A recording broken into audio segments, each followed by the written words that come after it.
University మంచి భవిష్యత్తు కోసం తెలుగు విద్యార్థులు ఇష్టపడే యూనివర్సిటీ. కాల్ 9059052378 9059052379.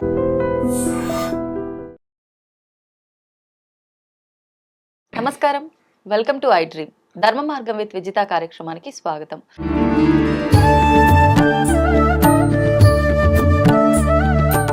ప్రస్తుతం మనతో పాటు ఉన్నారు ప్రముఖ జ్యోతిష వాస్తు పండితులు, లలిత ఉపాసకులు నానాజీ పట్నాయక్ గారు. ఇప్పుడు వారితో మాట్లాడదాం. నమస్కారం అండి. శ్రీమాత్రే నమః. గురుగారు, మామూలుగా శివుడు అనేసరికి అభిషేక ప్రియుడు అంతే కదా. అయితే మన దగ్గర ఉన్న ద్రవ్యాలు నిజంగా మనకు సాధ్యపడితే ద్రవ్యాలతో చేసుకుంటాం. అవి పండ్లు కావచ్చు, పంచామృతాలు కావచ్చు, ఏదైనా.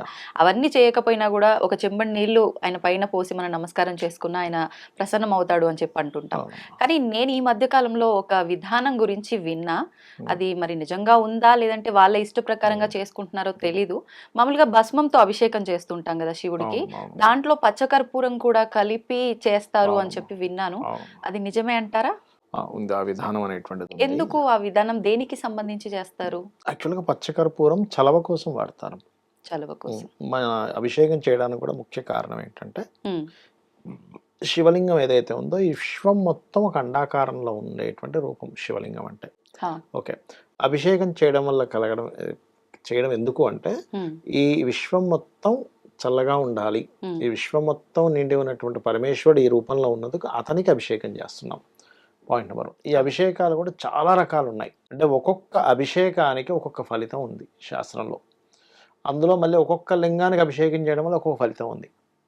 అయితే నేను మీరు ఇందాక అడిగినటువంటి ఏదైతే ఈ భస్మ అండ్ పచ్చకర్పూరం కలిపి చేసేది ఏదైతే ఉందో ఇది పర్టికులర్గా 2 విషయాలు నెరవేరడానికి చేస్తారు. ఒకటి, వాళ్ళ జీవితంలో ఏదైతే విముక్తి కలగటం లేదో, ఈ ప్రాబ్లంతో నేను చాలా ఫేస్ చేస్తున్నానండి అంటుంటారు చూసారా.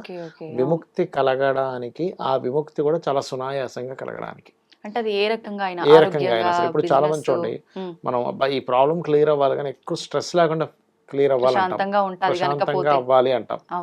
అలా ప్రశాంతంగా ఆ యొక్క సమస్య తీరడానికి భస్మలో కొంత పచ్చకర్పూరం కూడా వేసి అభిషేకం చేస్తారు. అయితే ఇందులో సహజంగా ఓం నమ శివాయ అనేటువంటి నామం ఏంటంటే శివుడు మంగళకరుడు కాబట్టి ఆ శివుడికి నేను నమస్కరిస్తున్నాను అని మీరు ఎప్పుడైతే ఎవరైనా మనసులో అనుకుంటే ఈ విశ్వం మొత్తం నిండుంది స్థానువు ఆయనకి పేరు. రకరకాల పేర్లలో స్థానం అంటే నిండి ఉన్నాడని అర్థం. స్థానం అంటే కదలడానికి కూడా చోట్లేనంతగా నిండి ఉన్నాడు. అలా నిండి ఉన్నటువంటి శివుడికి నేను, మంగళకరుడైన శివుడికి నేను నమస్కరిస్తున్నాను కదా. అలా ఎప్పుడైతే మనసులో మనం మనస్ఫూర్తిగా అంటామో ఈ విశ్వం మొత్తమే ఆయన ఉన్నాడు కాబట్టి ఆ విశ్వంలో ఉన్న ప్రతిదీ కూడా మనకి మంగళములు ఇచ్చేదిలా అవుతుంది. అలా ఓం నమ శివాయ అనే మంత్రంతో ఈ అభిషేకం చేస్తారు. ఆడవాళ్ళైనా మగవాళ్ళైనా ఎవరైనా. కానీ కొంతమంది ఓం నమ శివాయ మంత్రం ఆడవాళ్ళు పఠించకూడదు, దాని బదులు శివాయ నమః అని చెప్పి చెప్పుకోవాలి అని అంటుంటారు కదా. అలాంటిది ఏం లేదమ్మా, చేయొచ్చు. శివాయ నమః అంటే శివుడికి నమస్కరిస్తున్నాను, ఓం నమ శివాయ అంటే నమస్కరిస్తున్నాను శివుడికి. ఏముంది, దానికి రివర్స్ లో చెప్పేది ఉంటది ఒకటి. ఇప్పుడు ఓం ఉంది, ఓం నా మ శి వా యా కదా. ఇప్పుడు రివర్స్ రాను దాన్ని యా, నమ శివాయ రివర్స్ లో తీసుకురండి. ఫస్ట్ లాస్ట్ లో ఫస్ట్ తీసుకోండి యా, దాని తర్వాత షి వా, యా వాషి నా మాన, యావాషి మాన ఓం, యావాషి మాన ఓం గన ఎవరైనా అంటే వాళ్ళ కోరిక ఖచ్చితంగా నెరవేరుతుంది, ఏదైనా సంకల్పంతో చేస్తాయి.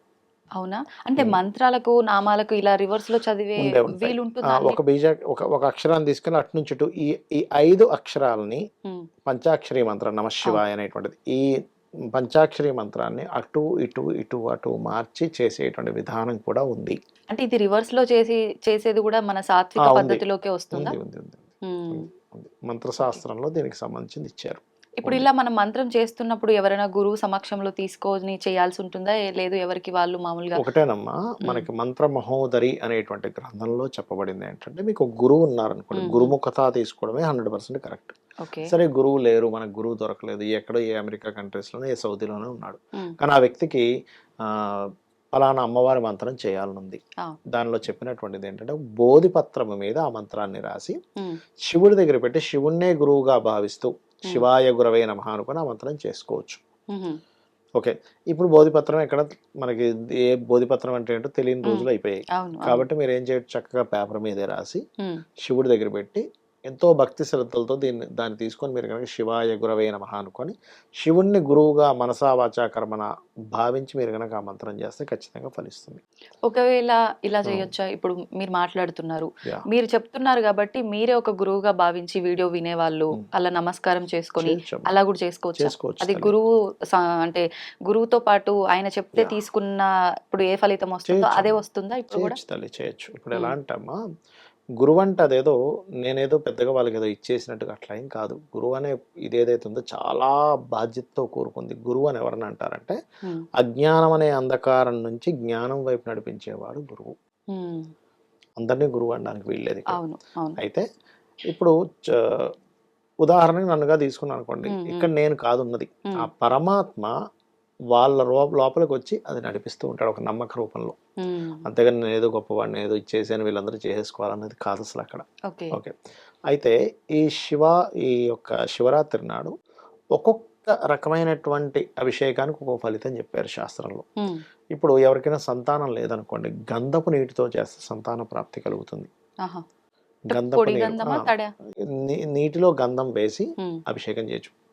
అరగబామిన గంధము లేకపోతే గంధం పౌడర్ వేసైనా లేదా పసుపుతో వేసినటువంటిదైనా చేస్తే ఖచ్చితంగా వారికి సంతాన సంబంధించిన దోషం ఏమవుతుందో పోతుంది. ఆహా. అదొకటి. కొంతమంది గురుబలం లేదంటారు, గురుబలం కూడా పెరుగుతుంది చేసినట్లయితే.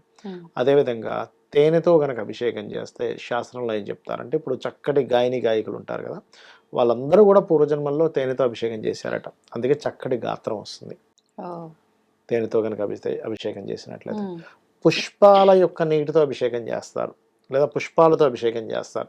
పుష్పాల నీళ్లు అంటే నీళ్ళలో నీళ్ళలో పుష్పాలు పుష్పాలు వేసి చేయడం. వాటితోనే నమశివాయ మంత్రం చదువుతూ లేదా నమక చమకాలు చదువుతూ చేస్తారు. ఉమ్, అలా గనక చేస్తే ఖచ్చితంగా కొన్ని శుభవార్తలు వింటారు, వివాహ సంబంధించినటువంటి ప్రయత్నాలు సక్సెస్ అవుతాయి. ఉమ్, అలాగే కొంతమంది ఓన్లీ మల్లెపువ్వులతో చేస్తారు వివాహం అవ్వడానికి, ఆహా. ఉట్టి చెరుకు రసంతో చేస్తారు వివాహం అవ్వడానికి కూడా. చెరుకు రసంతో చేయొచ్చు, మల్లెపూలతో చేయొచ్చు, పుష్పపు నీటితో చేయొచ్చు. ఓకే. కొంతమందికి ఎప్పుడు ఏదో ఆటంకం జరుగుతుంటుంది చూసారు, ప్రతిదీ ఆటంకమేనండి నా లైఫ్లో అంటూ ఉంటారు. అలాంటప్పుడు 2 విధానాలు చెప్పారు.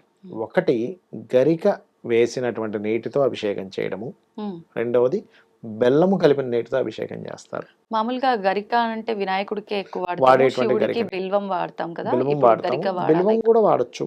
బిల్వం వాడడం వేరే పద్ధతి, ఉమ్, ఆటంకాలు తొలగడం కోసం ఇది గరిక ఓకే. నీటితో చేయడం అనేటువంటిది. ఉమ్, ఉమ్. అలాగే బిల్వపత్రం అయితే ఖచ్చితంగా శివుడికి పెడతారు, అది ఇంకా దానికి సపరేట్గా మనం చెప్పక్కర్లేదు. ఇప్పుడు బిల్వపత్రం కూడా అంటే మామూలుగా ఆలయంకి వెళ్ళినప్పుడు చూస్తుంటాము, కొంతమంది ఏమో రివర్స్ లో పెడతారు, అవును. కొంతమంది ఇలా అంటే ఒకవైపు స్ట్రైట్ గా పెడితే లక్ష్మీ ప్రాప్తి, రివర్స్ లో పెడితే ఐశ్వర్య ప్రాప్తి, ఆయుష్ అని చెప్తూ ఉంటారు. అంటే ఎలా పెడితే ఏది ఇప్పుడు Reverse. బిల్వము పైన ఆకు రూపంలో కనబడుతుంది. ఆకు 2 రకాలు ఉంటుందమ్మా, లోపల వైపు బయట వైపు ఉంటుంది.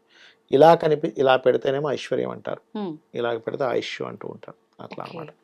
అలాగే మరొకటి ఏంటంటే ఇక్కడ ఆ, ఇవన్నీ ఒక ఎత్తు అయితే మళ్ళీ శివలింగాన్ని ఏ లింగానికి ఆరాధన చేస్తూ ఫలితం అని చెప్పారు. ఉమ్, మనకి బిందులింగం అని ఉంటుంది, ఒక ప్లేట్ మీద చిన్న బిందువులా ఉంటుంది, ఆహా. దానికి గనక అభిషేకం చేస్తే మోక్షము అని చెప్పారు శాస్త్రంలో.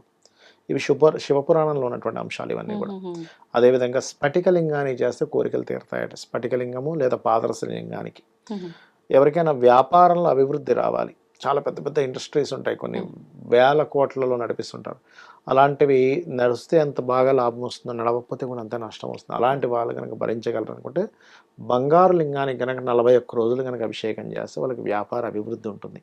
ఉమ్, అయితే భక్తి శ్రద్ధలతో చేయాలి, ఏదో చేస్తున్నాము అవుతుందో లేదో ఈ అపనమ్మకంతో చేయొద్దు. ఎందుకంటే అమ్మా, మీరు గనక ఒక పూజ చేసేటప్పుడు ఖచ్చితంగా అక్కడ దేవత వస్తుంది, ఉమ్. 100% వస్తుంది. అంటే మంత్ర రూపంలో మనం ఉచ్చారణ చేసినప్పుడు నాకేమీ తెలియదు, మామూలుగా నాకు నచ్చినట్టు నేను మీరు ఎలా చేసుకుంటున్నాను చేసినా మీ అలా అయినా భక్తి ప్రధానం అక్కడ. ఓకే. మీరు చేశారంటే అక్కడికి వస్తుందమ్మా అంతే.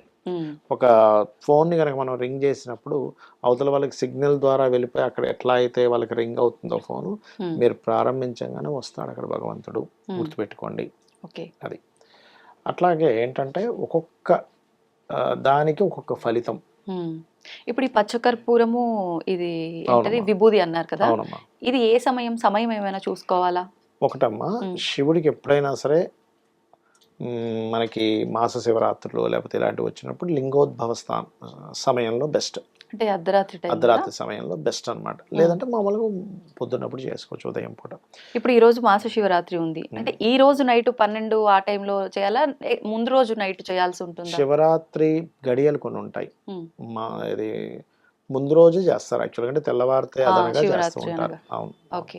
ఈ విధానం మాస శివరాత్రి టైంలో లేదంటే మనం శివుడికి ఇంట్లో అభిషేకం చేసుకుంటున్న టైంలో అవును. ఎప్పుడైనా మీ ఆచరించుకోవచ్చు. క్యాలెండర్ లో చూస్తే మహాశివరాత్రి అని వస్తుందమ్మా, ఆ రోజు నైట్ చేసుకోవచ్చు మీరు యాక్చువల్గా. ఓకే. అంటే ఇది ప్రత్యేకించి శివరాత్రి రోజు మాస శివరాత్రి రోజే చేసుకోవాలా, లేదు అంటే నేను రెగ్యులర్ గా అభిషేకం చేసుకుంటా నాకు ఇంట్లో శివలింగం ఉంది అనుకున్న వాళ్ళు ఎవరైనా ఎప్పుడైనా చేసుకోవచ్చా? శాస్త్రంలో చెప్పింది రోజు చేయమని చెప్పింది. దానికి చరలింగము అని ఉంటుంది, అంటే మీరు ఒక పెట్టెలో పెట్టుకొని శివుణ్ణి, నందిని, ఆ అభిషేకానికి ఉండేటువంటి ద్రవ్యాలన్నింటిని మోసుకొని తిరుగుతుంటారు. ఉమ్. చరలింగం అసలు మనల్ని ఎప్పుడు క్యారీ చేయమని చెప్పింది. ఉహు. అంటే మీరు ఏ ఊర్లో ఉన్నా దాంతో చేయొచ్చు పాటు చేయొచ్చు. ఇంకొక విషయం ఏంటంటే, ఇది శివపురాణంలో ఉన్నటువంటి విషయం, ఇదంతా వాయుపురాణంలో ఉన్నటువంటి విషయం. ఉమ్. ఇప్పుడు మీరు తీసుకెళ్ళలేదమ్మా, ఉమ్. ఏ ట్రైన్లోనే వెళ్తున్నారు, అయ్యో మీకు అభిషేకం చేయాలి, పక్క వాళ్ళ దగ్గర మీరు అక్కడ చేయొచ్చు, తప్పేం కాదు, ఉమ్. ఓకే. చేసుకోవచ్చు. అది అది కంపల్సరీ క్యారీ చేయమని చెప్పింది శాస్త్రం. హా. కొంతమంది మీరు ఇలా అన్నారు కాబట్టి పక్కన వాళ్ళ దాంతో అయినా మనం చేసుకోవచ్చు అభిషేకం చేసుకోవచ్చు అన్నారు. కొంతమందికి కొంచెం స్వార్థం ఉంటది, అంటే అవును. మా ఇంట్లో పూజ వాళ్ళతో చేపిస్తే లేదంటే మా దగ్గర ఉన్న మ్మ్. విగ్రహంతో వాళ్ళతో చేపిస్తే మాకెక్కడ ఆ పుణ్యం రాదు అని చెప్పి మ్మ్. అది అపోహగా తీసుకోవచ్చు అంటారా? 100% అపోహ అది. ఇంకోటి ఏంటంటే, అసలు అలా స్వార్థంగా ఉంటే ఫస్ట్ శివుని యొక్క అనుగ్రహం కలగదు. మీరు ఎప్పుడైతే వాళ్ళకి చేయమని ఇచ్చారో అప్పుడు మీకు ఇచ్చే శివానుగ్రహం మరింత రెట్టింపు అవుతుంది. ఎందుకంటే మీరు వాళ్ళకి కూడా చేసుకోవడానికి ఇచ్చే, మీకు అవును. కొత్తగా మీ జేబులోంచి పోయేది లేదు అక్కడ. అవును, అవును. శివానుగ్రహం శివుడు ఇచ్చేది, మీ చేతిలోంచి మీ దగ్గర ఎక్కడ పోతుంది? అది అంతే. సంతోషం అండి, చాలా మంచి యా. విషయాలు తెలియజేశారు. ధన్యవాదాలు. శ్రీమాత్రే నమః.